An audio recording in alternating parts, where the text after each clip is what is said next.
সূরা কাহফেই এই হেদায়েতটা আছে। এই দুই বন্ধুর ঘটনা আপনাকে দেখাবে কিভাবে বস্তুবাদী সভ্যতা এবং আল্লাহভীরু সভ্যতার কনফ্লিক্ট হয়। সর্বশেষে আল্লাহর অনুগত সভ্যতার জয় হয়েছে, বস্তুবাদী সভ্যতাকে আল্লাহ ধ্বংস করে দিয়েছেন না, দিয়েছেন।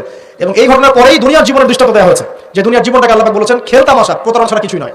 হ্যাঁ, কেউ যদি বলে খেলাধুলার কোনো দলিল কোরআনে আছে কিনা, আমি বলবো হ্যাঁ আছে। আল্লাহ পাক বলেছেন ওয়ামা হাদিহিল হায়াতুদ দুনিয়া ইল্লা মাতাউল গুরুর ই'লামু আন্নামাল হায়াতুদ দুনিয়া লাইবুন ওয়া লাহু। অতএব খেলাধুলার দলিল কোরআনে আছে। আল্লাহ পাক বলেছেন দুনিয়ার জীবনটাই তোমাদের খেলাধুলা, প্রতারণা, ধোঁকা। কি বুঝলেন? এই দুনিয়ার জীবনটাই হচ্ছে খেলাধুলা, প্রতারণা, মোহ এবং ধোঁকা, এবং তোমাদের পারস্পরিক চাকচিক্যের প্রতিযোগিতা ছাড়া কিচ্ছু নয়। এখন এই সভ্যতার দিকে তাকাবে চোখ কান খোলা রেখে, যে যত রকম ফাহিশা কাজগুলো মিডিয়া দিয়ে প্রমোট করা হচ্ছে, এগুলোর মূল উদ্দেশ্য হচ্ছে দুনিয়া, এবং মুসলিম যুবকদেরকে এবং উম্মাকে তাদের মূল উদ্দেশ্য থেকে সরিয়ে দেওয়ার চেষ্টা করা। আমাদের মূল উদ্দেশ্য কি? এক, আমাদের মূল উদ্দেশ্য ছিল জ্ঞান অর্জন করা। মূল উদ্দেশ্য ছিল জ্ঞান অর্জন করে আমল করা, আল্লাহ পাকের জমিনে দিনের প্রচার করা।